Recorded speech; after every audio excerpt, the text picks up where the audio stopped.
नमस्कार दोस्तों, मैं हूं गुमनाम और आप सुन रहे हैं हॉरर कहानी, वो भी मेरी जुबानी। दोस्तों, आज की कहानी एक ट्रक ड्राइवर की है जिसका नाम भोला यादव है। तो चलिए अब ये कहानी भोला यादव के नजरिए से सुनते हैं। लेकिन उससे पहले आप लोगों से एक शिकायत है। आप लोग स्टोरी को पूरा सुनते हैं लेकिन लाइक नहीं करते। इस बार मैंने आप लोगों से बहुत उम्मीद लगाई है कि आप इस बार वीडियो को लाइक भी करेंगे और चैनल को सब्सक्राइब करके अपना सपोर्ट जरूर दिखाएंगे। तो अब ज्यादा समय नहीं लेते, चलिए कहानी की शुरुआत करते हैं। दोस्तों, मेरा नाम भोला यादव है। पिछले 15 साल से ट्रक चलाता हूं। रात के रास्ते, लंबी सड़कें और सुनापन, ये सब मेरी जिंदगी का हिस्सा बन चुके हैं। लेकिन एक ऐसी रात थी जिसने मेरी सारी जिंदगी बदल दी। उस दिन मैं और मेरा दोस्त केशव कानपुर से पटना जा रहे थे। सीमेंट का माल भरा था ट्रक में। रात के 2 बजे का वक्त था। हाईवे पूरी तरह खामोश था। सिर्फ ट्रक के इंजन की घर घर आवाज और कभी कभी कोई पतंगियां लाइट में भटक जाती। जब हम सिताबगंज के जंगल वाले मोड़ पर पहुंचे, केशव ने हल्का सा हाथ रखा मेरे कंधे पे और बोला, भोला, ये वही जगह है ना जहां लोग कहते हैं कोई और भी चलती है रात में। मैं हंसता हुआ बोला, बस यही तुम्हें याद आता है ड्राइव के टाइम। लेकिन अंदर कहीं कुछ अजीब सा लगा था। अचानक दूर से एक सफेद साड़ी वाली औरत दिखाई, बीच सड़क पर खड़ी। उसके बाल इतने लंबे कि जमीन को छू रहे थे और हवा न होने के बावजूद धीरे धीरे हिल रहे थे। मैंने ब्रेक लगाई। ट्रक करके रुक गया। केशव का चेहरा सफेद पड़ गया। वो औरत हमें सीधा देख रही थी, बिना पलक झपकाए। मुझे लगा शायद कोई एक्सीडेंट हुआ हो, पर जैसे ही मैंने टॉर्च उसकी तरफ उठाई, उसके पैर उलटे थे। मेरे हाथ से टॉर्च गिर गई और तब उसके होंठ हिलने लगे। भोला, तू वापस मुड़ जा, वरना तुझे भी मेरे जैसे बनना पड़ेगा। ट्रक के इंजन ने खुद से ही गर्जना शुरू कर दिया, जैसे किसी ने इग्निशन चला दिया हो। और हम दोनों समझ नहीं पाए। वो औरत ट्रक के सामने से गायब हो गई। ट्रक की धड़कन अब भी मेरे कानों में गूंज रही थी। केशव और मैं दोनों ही हाथ कांप रहे थे। उस सफेद औरत की आवाज, उसके उलटे पैर, सब मेरे जहन से मिटने को ही नहीं रहे थे। हमने थोड़ी हिम्मत जुटाई और ट्रक को वापस स्टार्ट किया। हाईवे बिल्कुल सुनसान थी, सिर्फ हमारी बत्तियां और इंजन की आवाज। तभी केशव का फोन बजा। एक अनजान नंबर। केशव ने उठाया। कॉल पर कोई अजीब अनजान लैंग्वेज में कुछ बोल रहा था, जैसे हवा के साथ कोई फसाना गुनगुना रहा हो। फिर अचानक कॉल कट। केशव ने कहा, रॉन्ग नंबर होगा, और फोन बंद कर दिया। बस तभी एक जोर का धमाका। ट्रक रुक गया। हमने सोचा टायर पंक्चर हुआ, लेकिन जब केशव नीचे उतराकर टॉर्च जलाकर देखा, टायर बिल्कुल ठीक था। वो आवाज, टायर फटने वाली आवाज कैसे आई? कोशिश करने पर ट्रक आगे ही नहीं चला, जैसे किसी ने ट्रक को हवा में झटाक कर रोक दिया हो। हम केबिन में लौटकर इंजन दोबारा चला रहे थे, तभी किसी ने गेट पे जोर से खटखटाया। बाहर एक लंबी छोटी और दाढ़ी वाला आदमी खड़ा था, धोती में, हाथ में लाठी। चेहरा पहचाना नहीं। उसने गुस्से में कहा, खोलो केबिन, जल्दी। केशव डर के मारे गलती से केबिन खोल दिया। वो आदमी हम दोनों को नीचे उतारने लगा और बोला, तुम लोग इस रात इस हाईवे से क्यों जा रहे हो? ये हाईवे मेरा है, रात को कोई यहां से नहीं जाता। भोला, मैंने पूछा, किसका हाईवे? हमने किसी को तकलीफ तो नहीं दी। वो आदमी गुस्सा हुआ, मैं इसका नाम नहीं ले सकता। बस ट्रक घुमाओ, वरना तुम जिंदगी वापस नहीं पाओगे। फिर जंगल से एक जोर की चीख निकली। वो आदमी हिल गया, फिर अचानक गायब, जैसे हवा में पिघल गया हो। ट्रक का हॉर्न खुद ब खुद बजने लगा और हमने पीछे देखा। एक काली परछाई धीरे धीरे बड़ी हो रही थी। केशव और मैं चिल्ला चिल्ला कर बेहोश हो गए। आधा घंटा बाद जब आंख खुली, हम दोनों हाईवे के बीच जमीन पर गिरे थे। हमने जितनी ताकत थी उसे की, ट्रक में बैठकर तेजी से वापस मुड़ लिया। केशव हाथ से कांप रहा था और मैं स्टीयरिंग पकड़ेकर भागते हुए ढाबा तक पहुंचा, जहां कुछ दूसरे ड्राइवर्स रुके हुए थे। ढाबा वालों को सब बताया। सब सुनकर डर गए। तभी एक ओढ़ा तांत्रिक वहां से गुजर रहा था। उसने जोर से कहा, ना डरो, मैं आया हूं। आज या तो वो रहेगी या मैं उसे मिटा दूंगा। तांत्रिक बाबा हमारे ट्रक में बैठ गए और हमने डर के डर चाय पीकर अपना हौसला जोड़ा। फिर हम वापस मुड़कर वहीं हाईवे पकड़ लिया। सफर शुरू होते ही केशव ने पूछा, ये यक्षिणी कौन है? क्यों ये हाईवे शापित है? जो काली परछाई हमने देखी वो कौन थी? तांत्रिक बाबा ने गहरी सांस ली और बोला, बच्चों, अब मैं तुमको सच बताऊंगा, पर ध्यान से सुनो। ये कहानी ऐसी है जो तुम्हारी होश उड़ा देगी। तांत्रिक बाबा की कहानी। यक्षिणी, यामिनी का सच। बहुत सालों पहले, तांत्रिक बोला, सिताबगंज के पास एक छोटी सी बस्ती थी। वहां यामिनी नाम की लड़की रहती थी।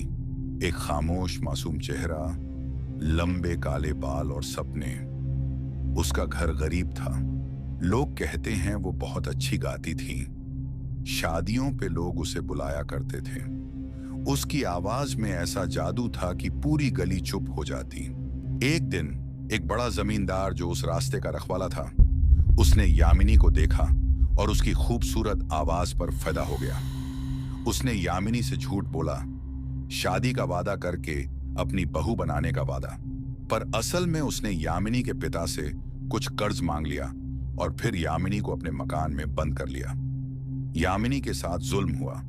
जब उसकी हकीकत पता चली, गांव वालों ने हर हाल में उसको बचाने की कोशिश की, पर जमींदार ने अंधेरे में आग लगा दी और यामिनी को जला दिया जिंदा। उसकी चीख और उसकी आत्मा वहां से निकलकर जंगल में गूंज गई। लोग कहते हैं जितना दर्द उस रात यामिनी ने सहा, उसने उसे इंसान के रूप से हटाकर एक भयानक रूह बना दिया। उसने वचन लिया, जो भी उस रास्ते पर अकेला गुजरेगा वह उसे उसकी तरह तन्हा कर देगी, ताकि कोई और उस तरह दर्द ना झेले। इसलिए उसने अपनी रूह को वहां बांध दिया। कई साल तक उस जगह पे अनजान हादसे हुए। ट्रक ड्राइवरों ने बताया, एक सफेद सा चेहरा, उलटे पैर, होंठ से ठंडी हवा, निकलती हुई आवाज, वापस मुड़ जा। जो ड्राइवर रात में गुजरा कभी वापस नहीं आया। कुछ का कहना है कि हाईवे को बनाते वक्त उन्होंने यामिनी के परिवार की छत के नीचे से मिट्टी हटा दी और उसकी आत्मा को चुराया गया। तब से वह जगह शापित है। रात के अंधेरे में यामिनी अपने दर्द की प्रतिशोध लेती है। उसकी पहचान कुछ इस तरह है, कपड़ा सफेद, पुराने धूप से ज्यादा फाका हो चुका, बायां पैर उल्टा, पांव पीछे की तरफ, आंखें बिना पलकों के जो तुम्हें सीधे देखते हैं, होंठ से हवा निकलती आवाज जो तुमको अपने तरफ खींचती है, उसका हंसना जो दिल का राक्षस जगाता है, और वो काली परछाई जो तुमने देखी वो उसकी रूह का प्रकट रूप है। कभी कभी वो एक औरत की तरह नजर आती, कभी हवा की तरह, कभी रात के अंधेरे में चलने वाली चिंगारी जैसी। जो लोग उसकी आंखों में देखते हैं उनकी रूह ठंड पड़ जाती है। कई मनुष्य बेहोश हो गए, कुछ अपने ट्रक के साथ ही खो गए। तांत्रिक बाबा ने हमारी तरफ देखा। मैंने कई बार इसे फेस किया है। यामिनी कोई साधारण भूत नहीं, वो उस दर्द, उस धोखे और जलती हुई हिम्मत का जोड़ है। अगर तुम लोग वापस जा रहे हो तो जल्दी से मेरा कहा हुआ करो, वरना वो तुम्हें अपना बना लेगी। मेरे हाथ कांप रहे थे जब तांत्रिक ने यह बताया। केशव की आंखें लाल हो गई थीं और उसकी सांस तेज हो गई। मैंने सोचा, अगर सच में कोई यामिनी जैसी आत्मा है तो हम इतने बेखबर कैसे थे? तांत्रिक ने कहा, उसका एक राज है। जब हाईवे के बीच पर ट्रक रुकता है और टायर की आवाज सुनाई देती है, वो आवाज उसकी बचपन की याद होती है। एक निशान, एक छल। और वो आदमी जिसे तुमने गेट खोलने पर देखा, वो उस गांव का पुराना रखवाला था जो यामिनी के गुनाह में जुड़ा हुआ था। उसने भी कुछ देखकर अपनी रूह तोड़ दी थी, इसीलिए वो आज तुमको रोकना चाहता था। तांत्रिक ने आंख में एक चमक लेकर कहा, आज रात मैं उसको सामना करूंगा। अगर तुम दोनों भी साहस रखते हो तो ट्रक के पास बैठो और चुपचाप मेरा साथ दो। पर याद रखना, असली खौफ तब आता है जब वो तुम्हें तुम्हारे अपने भय का सामना कराती है। उस रात अंधेरा और गहरा होता जा रहा था। हवा में अजीब सा सन्नाटा था। केशव और भोला ट्रक के पास खड़े थे और उनके सामने था एक तांत्रिक जिसके कपड़े काले थे हाथ में एक त्रिशूल और माला थी, लेकिन उसकी आंखों में कुछ अजीब था, जैसे अंधेरा उसके अंदर बस गया हो। तांत्रिक ने कहा, आज तुम दोनों की बलि चढ़ेगी और यक्षिणी मुझसे बंधन तोड़ देगी। केशव घबराया। क्या मतलब? तुमने तो कहा था तुम हमें बचाने आए हो। तांत्रिक मुस्कुराया, मैं बचाने नहीं, सौदा करने आया हूं, यक्षिणी से। इतना कहकर उसने मंत्र जपना शुरू किया और जमीन हिलने लगी। पीपल के पेड़ के पीछे से एक ठंडी हवा चली और यक्षिणी सामने आई। लंबी सफेद साड़ी में लिपटी, उसके पैर उल्टे थे और आंखें लाल बिजली जैसे चमक रही थीं।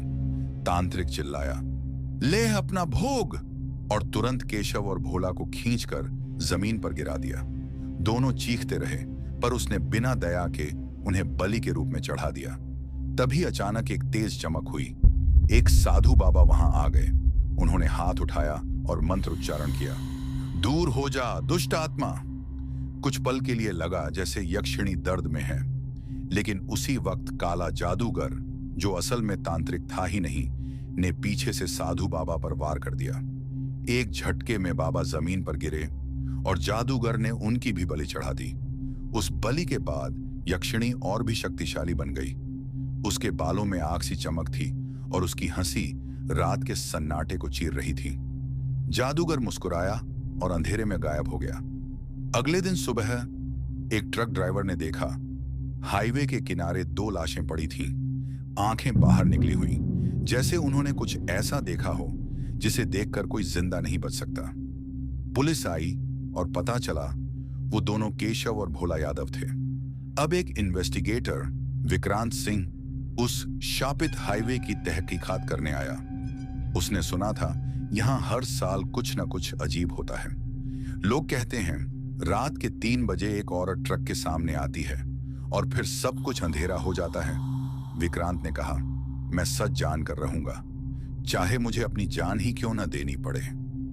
उसने गांव वालों से बात करनी शुरू की, पर सब कहते थे, साहब वो यक्षिणी अब इंसान नहीं रही, वह शाप बन चुकी है।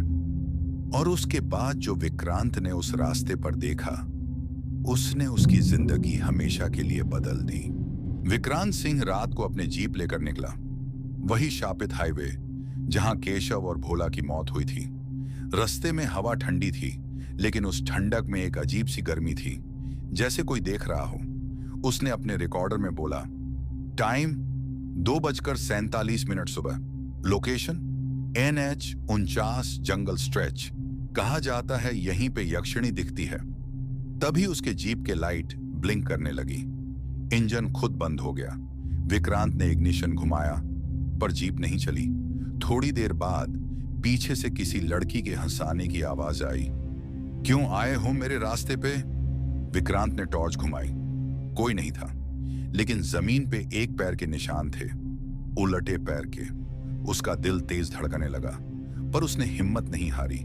उसने अपना कैमरा ऑन किया और जंगल के अंदर बढ़ गया। वहां एक पुराना मंदिर था, आधा टूटा हुआ, और अंदर एक छोटी सी मूर्ति थी, एक औरत के रूप में, पर उसका चेहरा पत्थर से मिटा दिया गया था। एक बूढ़ा साधु मंदिर के पास बैठा था। विक्रांत ने पूछा, बाबा ये मूर्ति किसकी है? साधु ने आंख उठाई और धीरे से बोला, वो यक्षिणी नहीं, वो एक मनुष्य थी। उसका नाम था राजवंती। उसे लोगों ने जला दिया था जब उसने एक जादूगर का राज खोल दिया था। विक्रांत ने पूछा, कैसा राज? बाबा बोला, वो जादूगर इंसान के प्राण से अपना जीवन बढ़ाता था और राजवंती उसका पहला भोग थी। उसने बचने के लिए उस जादूगर से शाप मांगा था कि उसकी आत्मा कभी न मरे। तब से वो हाईवे उसके वश में है। विक्रांत ने रिकॉर्डर बंद किया और कहा, तो ये सब एक जादूगर के कारण हुआ? बाबा बोला, हाँ, और वो जादूगर अभी भी जिंदा है। उसी वक्त हवा का झोंका आया और बाबा गायब हो गया। सिर्फ उसकी आवाज सुनाई दी, विक्रांत, अगर सच जानना है तो अपनी जान देने को तैयार रहना। रात का समय 3 बज चुका था और तभी विक्रांत ने देखा, रोड के बीच में एक औरत खड़ी थी। सफेद साड़ी, लंबी जुल्फें, आंखें लाल बिजली की तरह चमक रही थीं। यक्षिणी धीरे से बोली, तुम्हें भी सच चाहिए ना? चलो तुम्हें दिखाती हूं मैं अपना शाप और अगले पल हाईवे के लंबे अंधेरे में सिर्फ विक्रांत की चीख गूंज रही थी। कैमरा नीचे गिरा था, उसमें उसका चेहरा था, आंखें खुली हुई और पीछे एक साया मुस्कुरा रहा था। विक्रांत की चीख हाईवे में गूंजी, लेकिन कुछ देर बाद सब चुप हो गया। सुबह के 5 बज रहे थे जब एक लोकल ड्राइवर ने देखा विक्रांत रोड के बीच बेहोश पड़ा था, लेकिन जिंदा था। उसके हाथ में कैमरा था और उस कैमरे में रिकॉर्ड था यक्षिणी का चेहरा। विक्रांत होश में आया तो हॉस्पिटल में था। उसके आसपास पुलिस वाले खड़े थे। सर, आपको कैसे बच गए, ये हम समझ नहीं पाए। विक्रांत ने सिर्फ एक लाइन कही, मैं नहीं बचा, किसी ने मुझे बचाया है। उस रात के फुटेज में उसने देखा जब यक्षिणी उस पर हावी होने वाली थी, तब एक साया बीच में आया। वो कोई और नहीं, वो साधु बाबा की आत्मा थी। उसने अपनी शक्ति से यक्षिणी को कुछ समय के लिए रोका था ताकि विक्रांत बच सके। विक्रांत ने अपनी इन्वेस्टिगेशन और गहरी की। उसने एक पुरानी पुलिस फाइल देखी जिसमें लिखा था कि 30 साल पहले एक आदमी रघुनाथ तांत्रिक नाम से गांव में रहता था। उस पर आरोप था लोगों की आत्माओं का काला व्यापार करता था। उसने एक लड़की राजवंती को अपने जाल में फंसाया था, लेकिन जब राजवंती को उसका असली राज पता चला, उसने पुलिस में शिकायत दी। रघुनाथ ने बदला लेने के लिए उसे जिंदा जला दिया, लेकिन मरने से पहले राजवंती ने कहा था, रघुनाथ, तू कभी नहीं मरेगा, मैं तेरे साथ हमेशा रहूंगी, तेरी आत्मा मेरी साथ बांधी रहेगी। यही था उस श्राप का आरंभ। यक्षिणी राजवंती की आत्मा थी और रघुनाथ वहीं काला जादूगर। दोनों एक दूसरे के श्राप में बांध चुके थे, एक दूसरे के बिना पूरे नहीं और एक दूसरे के साथ जीने लायक नहीं। विक्रांत ने सोचा, अगर मुझे इस राज को खत्म करना है तो मुझे दोनों को अलग करना होगा। उसने पुरानी ग्रंथ और तंत्र शास्त्र पढ़ने शुरू किए। उसे पता चला एक ऐसी रात जब चंद्रमा रक्त रंग का हो जाए, उस दिन दोनों आत्माओं को तोड़ने का मौका होता है। उसने तैयारी शुरू की, लेकिन उसे यह नहीं पता था रघुनाथ अभी भी जिंदा है, इंसान के रूप में, और वह विक्रांत को अपना अगला निशाना बना चुका है। उस रात चांद लाहूलाल था, पूरा आसमान एक अजीब लालिमा से भर गया था।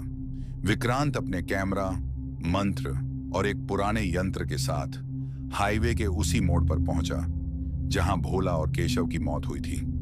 हवा में अजीब सी ठंड थी, जैसे जंगल सांस नहीं ले रहा हो। विक्रांत ने ट्रक के पास दिया जलाया और मंत्र पढ़ना शुरू किया। जैसे ही उसने पहला मंत्र पढ़ा, हवा तेज होने लगी और एक छाया धीरे धीरे ट्रक के पास उभरने लगी। यक्षिणी। उसका रूप इतना भयानक था कि विक्रांत के हाथ से कैमरा गिर गया। आंखों में लाल आग और गले में जंजीरें, लेकिन उसकी आंखों में दर्द भी था, जैसे वह कुछ कहना चाहती हो। यक्षिणी बोली, मैं राजवंती हूं, मुझे किसी ने मरने पर मजबूर किया था, उसने मुझे इस हालत में बांधा था। विक्रांत समझ गया, उसका मतलब रघुनाथ से था। तभी हवा का एक तेज झोंका आया और सामने रघुनाथ खड़ा था, लेकिन अब वह आदमी नहीं, एक काला जादूगर था। उसके चेहरे पर राख लगी थी, आंखें बिल्कुल काली। विक्रांत, तुम्हें लगता है तुम मुझे रोक लोगे? यह हाईवे मेरा मंदिर है, विक्रांत ने चिल्लाकर कहा। तुम ही तो इस श्राप की जड़ हो। तुमने राजवंती से धोखा किया और उसे यक्षिणी बनाया। रघुनाथ हंसने लगा। मैं उससे प्यार करता था, लेकिन जब उसने मुझे धोखा दिया, मैंने उसे हमेशा के लिए अपना बना लिया। यह श्राप नहीं, मेरी अमर प्रेम कहानी है। यक्षिणी की आंखों से आंसू टपक पड़े और उसने चीख कर कहा, तुम झूठ बोलते हो, तुमने मुझे प्यार नहीं, अपना शिकार बनाया था। अचानक से धरती हिलने लगी, ट्रक का हॉर्न अपने आप बजने लगा और एक तेज लाल रोशनी आसमान में छा गई। यक्षिणी और रघुनाथ दोनों हवा में उठ गए, जैसे दोनों के बीच एक आत्मा युद्ध हो रहा हो। विक्रांत ने मंत्र पढ़ना तेज कर दिया। उसने दोनों के बीच में यंत्र रखा और कहा, यह श्राप तभी टूटेगा जब सच और झूठ अलग होंगे। यक्षिणी ने अपनी पूरी शक्ति जोड़कर चीखा, मैं आजाद होना चाहती हूं, और एक झिलमिल रोशनी के साथ उसका रूप धीरे धीरे इंसानी बन गया। रघुनाथ दहाड़ता रहा, नहीं, तू मेरी है, लेकिन उसके हाथ से काली धुआं निकलकर उसे ही घेर लिया। उसका चेहरा पिघलने लगा और कुछ ही पल में वह हवा में विलीन हो गया। हाईवे पर शांति छा गई। यक्षिणी की आत्मा ने विक्रांत को देखा, मुस्कुराई और बोली, धन्यवाद, तुमने मुझे मेरी मौत से आजाद किया। अब मैं चैन से सो सकती हूं। उसके बाद वह रोशनी में बदल गई और हवा में घूम गई। लेकिन जाते जाते उसने एक लाइन कही, श्राप अभी पूरा नहीं टूटा विक्रांत, एक हिस्सा अभी भी बाकी है। विक्रांत अकेला हाईवे के बीच खड़ा था और तभी ट्रक के रियर मिरर में एक चेहरा दिखा, रघुनाथ का। उसका आधा चेहरा जल चुका था, लेकिन उसकी आंखें अब भी जिंदा थीं। रात फिर से गहरी थी। हाईवे पर हवा में एक अजीब सा सन्नाटा था। विक्रांत अपने ट्रक के पास खड़ा था, लेकिन उसके दिल में अब भी डर बसा हुआ था। उसने सोचा था सब खत्म हो गया, पर रियर मिरर में रघुनाथ का जलता हुआ चेहरा देखकर उसका खून जम गया। रघुनाथ धीरे धीरे विक्रांत के पास आया। उसका आधा शरीर हवा में था, आधा जमीन पर। उसकी आवाज भरी हुई थी नफरत से। तू समझा सब खत्म हो गया? मुझे मौत से कोई नहीं मिटा सकता। मैं श्राप हूं और श्राप कभी मरता नहीं। विक्रांत ने डर के बावजूद मंत्र जापना शुरू किया, लेकिन रघुनाथ ने अपने हाथ उठाए और उसके आसपास अंधेरा छाने लगा। हर तरफ से धुआं, चीखें और पुरानी ट्रकों के हॉर्न गूंजने लगे। हाईवे जैसे जिंदा हो गया था, मौत के साथ।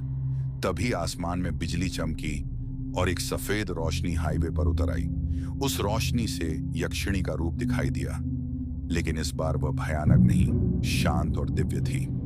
रघुनाथ, उसने कहा, अब समय आ गया है तुम्हें आजाद करने का, और मुझे भी। विक्रांत ने देखा, यक्षिणी ने अपना हाथ रघुनाथ के सीने पर रखा। एक लाल रोशनी निकली और दोनों की आत्माएं एक साथ हवा में उड़ गईं। उन दोनों के चेहरे पर अब शांति थी, न गुस्सा न दर्द। रघुनाथ बोला, मैं तुझे तभी प्यार करता था, पर अपनी लालच में सब कुछ खो दिया। यक्षिणी ने मुस्कुराकर कहा, अब हम दोनों आजाद हैं। और एक छोटी सी चमक के साथ दोनों रोशनी में बदल गए और आसमान में खो गए।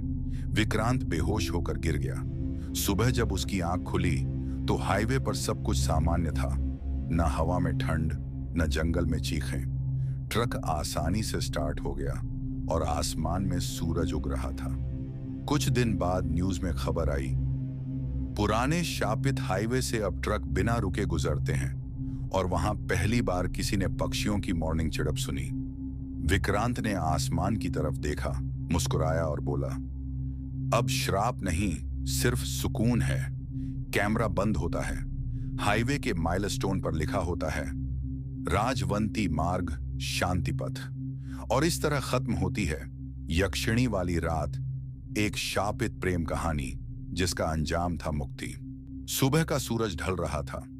हाईवे अब बिल्कुल शांत था। विक्रांत ट्रक के कैबिन में बैठा, अभी भी थोड़ा हिला हुआ, लेकिन जिंदा।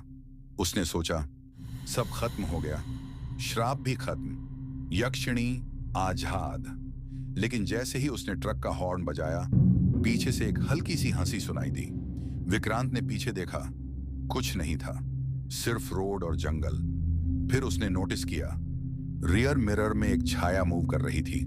वो छाया बिल्कुल इंसानी नहीं लग रही थी, और न ही पुरानी यक्षिणी जैसी। एक नई एनर्जी, एक नई शक्ति का एहसास हो रहा था।